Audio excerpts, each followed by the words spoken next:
सभी साथियों को जय भोलेनाथ। हमने कल शुरुआत की थी मेंसुरेशन की और मेंसुरेशन में मैंने 2 डायमेंशन में आपको आयत से शुरू करवाया था। आयत के जितने भी आपके फॉर्मूले बनते थे वो सारे फॉर्मूले मैंने आपको बताए थे और उसके बाद 1-2 एग्जांपल भी दिया था। आज मैं शुरुआत करूंगा रेक्टेंगल के 5 से 7 क्वेश्चन आपको उन फार्मूला पर बेस करवाए जाएं ताकि आपको सभी कंसेप्ट क्लियर हो जाए। तो चलिए शुरुआत करते हैं। इसके बाद मैं करवाऊंगा स्क्वायर। क्वेश्चन है, आयताकार मैदान की लंबाई और चौड़ाई का अनुपात दे रखा है 3:2। अगर लंबाई को 5 मीटर बढ़ा दिया जाता है तो नया जो क्षेत्रफल बनता है आयत का वो 2600 वर्ग मीटर बनता है। तो आयत की चौड़ाई क्या होगी? देखो इस टाइप के क्वेश्चनों को कैसे हल करेंगे। देखो यहाँ पर लंबाई दे रखी है, चौड़ाई दे रखी है, इसका अनुपात दे रखा है, तो हम इसको 3x और 2x मान सकते हैं। आपको पता है 3x लंबाई, इसको 5 मीटर बढ़ाया गया है तो ये 5 बढ़ा देंगे। फार्मूला आपको पता है, लंबाई गुणा चौड़ाई होती है। चौड़ाई कितनी है? 2x, और ये किसके बराबर आ जाएगा? इस एरिया के बराबर। जो नया एरिया है ये 5 मीटर बढ़ाने के बाद लंबाई, तो ये आ जाएगा 2600 के बराबर। अब देखो यहां से x की वैल्यू निकालना आपको मुश्किल हो जाएगा, यानी कि ये एक इक्वेशन बन जाएगी। तो इस टाइप के क्वेश्चनों को इस तरीके से हल नहीं करेंगे। हम क्या करेंगे, ऑप्शन से उठाते हैं। चौड़ाई को हम 40 मानते हैं। देखो चौड़ाई यहाँ पर रेशो दे रखा था लंबाई और चौड़ाई का 3:2, तो चौड़ाई हम मान लेते हैं 40 हमने मान लिया। तो यहाँ से x कितनी आ जाएगी? 20। एक यूनिट की वैल्यू 20 आ जाएगी। तो ये अगर ये 20 है तो ये कितना हो जाएगा? 20 या 60, यानी कि लंबाई 60 है और चौड़ाई कितनी है? 40। ये हमने मान लिया।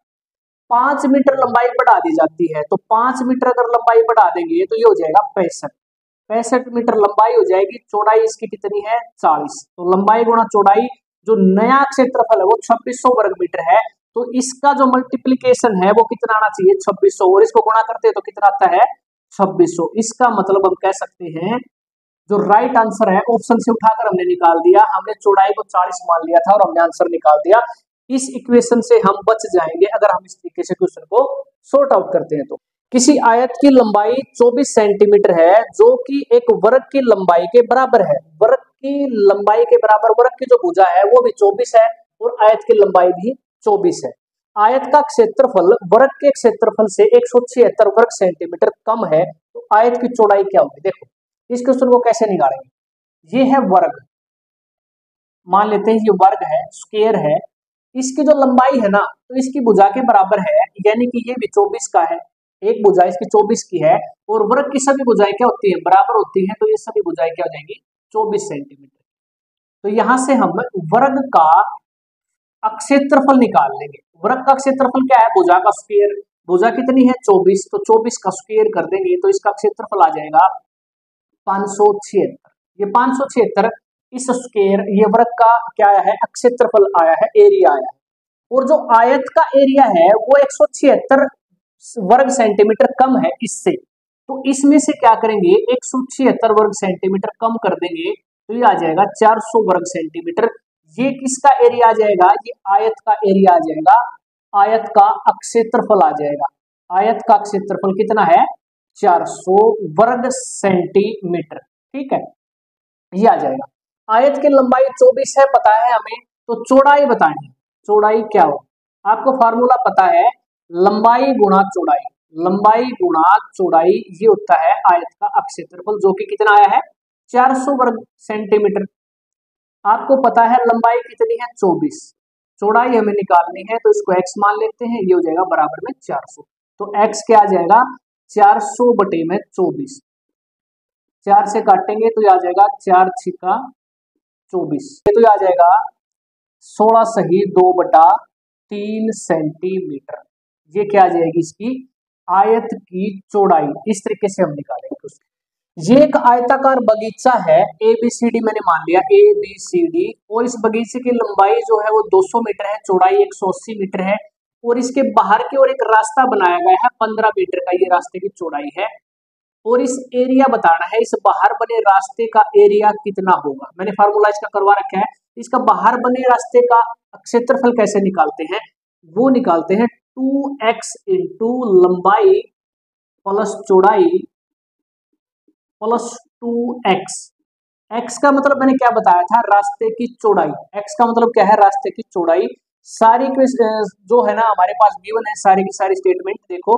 एक्स का मतलब रास्ते की चौड़ाई, तो 2 गुणा में रास्ते की चौड़ाई कितनी है 15 मीटर, तो यहाँ करेंगे 15। लंबाई आपको पता है 200 मीटर है, चौड़ाई 180 मीटर की है, प्लस 2x, एक्स कितना है 15 मीटर रास्ते की चौड़ाई, तो 15 दूनी 30। इसको जोड़ेंगे तो कितना हो जाएगा 380 प्लस 30, ये हो जाएगा 410। 410 इंटू ये हो जाएगा 15 दूनी 30। इसको मल्टीप्लाई करेंगे तो हो जाएगा 0 0 3 एकम 3 3 चौके 12 वर्ग मीटर।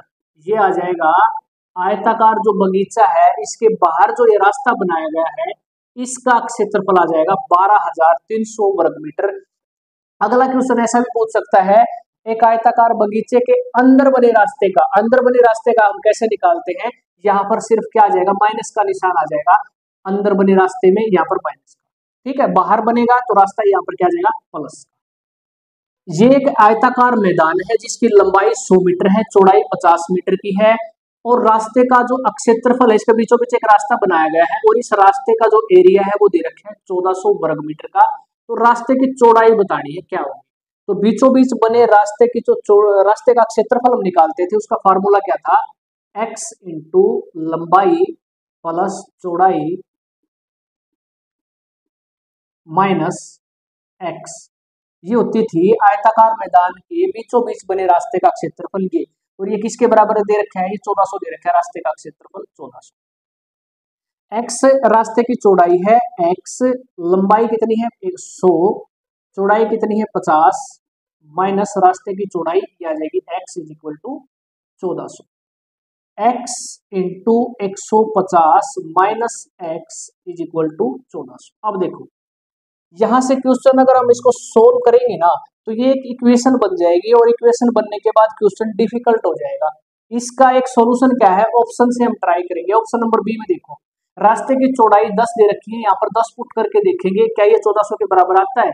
तो यहाँ पर अगर मैं x की रास्ते की चौड़ाई 10 मान लेता हूँ तो 10 150 माइनस x रास्ते की चौड़ाई हमने मान ली है 10, तो ये 1400 के बराबर आनी चाहिए। देखो 150 में से 10 गया कितना 140, और 140 को मल्टीप्लाई करेंगे 10 से तो कितना आ जाएगा 1400, ये किसके बराबर आ गया 1400। ये सेटिस्फाई हो जाता है ये आंसर, ये ऑप्शन।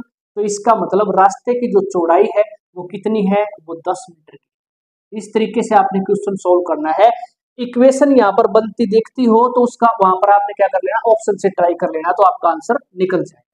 एक आयत की लंबाई 10% कम कर दी जाती है, चौड़ाई को 10% बढ़ा दिया जाता है, तो क्षेत्रफल में कितने प्रतिशत का परिवर्तन हुआ। देखो जब भी ऐसा क्वेश्चन आपको दिखाई दे ना 10% घटाया है और 10% बढ़ाया है, तो आप इस तरीके से कर सकते हो 10 इंटू 10/100, बस एक हमेशा कमी होगी, यहाँ पर 1% के क्षेत्रफल में कमी आ जाएगी।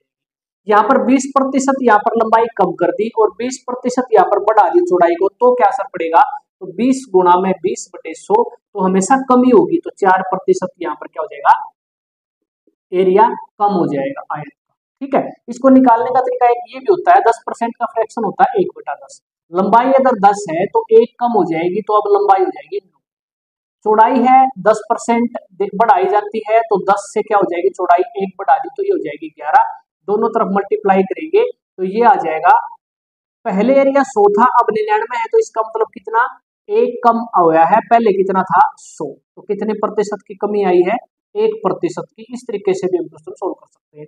बाकी आपने माइंड में याद रखना है, जितने प्रतिशत घटाया है अगर उतने प्रतिशत ही बढ़ाया जाता है तो दोनों को मल्टीप्लाई करेंगे, 10 इंटू 10/100 सीधा माइनस, हमेशा ध्यान रखना कमी होगी इस तरीके से। ठीक है, एक क्वेश्चन और देखो, किसी आयत की प्रत्येक भुजा को 20% बढ़ाया जाता है, प्रत्येक भुजा को 20% बढ़ाया जाता है, तो एरिया में बताओ क्या परिवर्तन होगा। 20% का मतलब होता है 1/5, फ्रैक्शन में ले आएंगे इस तरीके से 20 पाने 100। अगर लंबाई 5 है तो 1 बढ़ गई तो अब हो जाएगी लंबाई 6, चौड़ाई हम इसको मानेंगे 5, तो 1 बढ़ जाएगी, फिर कितनी हो जाएगी 6, क्योंकि लंबाई और चौड़ाई 20% बढ़ाई जाती है दोनों भुजाएं। तो यहाँ पर इसको मल्टीप्लाई करेंगे, ये हो जाएगा 25, ये हो जाएगा 36। एरिया पहले कितना था, लंबाई गुणा चौड़ाई आपको पता है एरिया होता है आयत का, तो ये 25 एरिया था, अब कितना हो गया 36। कितना यहाँ पर बढ़ा है 11 बढ़ चुका है, पहले कितना था 25, तो कितने प्रतिशत यहाँ पर बढ़ा है 25 चौका 100, 44% एरिया बढ़ जाएगा। इस तरीके से आपने क्वेश्चन को सोल्व करना है। तो आयत के बहुत सारे क्वेश्चन बनते हैं जिनकी पीडीएफ मैं आपको टेलीग्राम ग्रुप पर अवेलेबल करवा दूंगा। ये मैंने आपको एक थोड़ा सा एग्जांपल दिया था। हमने शुरुआत में फार्मूले किए हैं, उसके बाद 8-10 क्वेश्चन की प्रैक्टिस की है। अब मैं इसके बाद जो क्लास लूंगा वो स्क्वायर की लूंगा, स्क्वायर के जितने फार्मूले हुए वो सारे बताऊंगा आपको। उसके बाद उससे रिलेटेड 5-10 क्वेश्चन की आपको प्रैक्टिस करवा दूंगा। जब हमारा 2 डायमेंशन कंप्लीट हो जाएगा, 2 डायमेंशन, इसके बाद मैं आपको 200-300 क्वेश्चन आपको मिसलेनियस यानी कि मिक्स करवा दूंगा। उसमें आपकी त्रिभुज भी आ जाएगी, उसमें आपकी यहाँ पर आयत भी आ जाएगी, वर्ग भी आ जाएगा। जितने भी आपका 2 डायमेंशन के क्वेश्चन होंगे सारे के सारे 250-300 क्वेश्चनों की मैं आपको प्रैक्टिस करवा दूंगा और पीडीएफ आपको टेलीग्राम ग्रुप पर अवेलेबल करवा दूंगा। हम स्टेप टू स्टेप चलेंगे, आपको किसी प्रकार की कोई दिक्कत नहीं आएगी। तो ये थी आज की वीडियो कैसी लगी कमेंट बॉक्स में बताना है, और आपका कोई डाउट है तो कमेंट बॉक्स में आप पूछ सकते हो, मैं रिप्लाई कर दूंगा। और कमेंट बॉक्स में जरूर लिख देना है जय भोलेनाथ।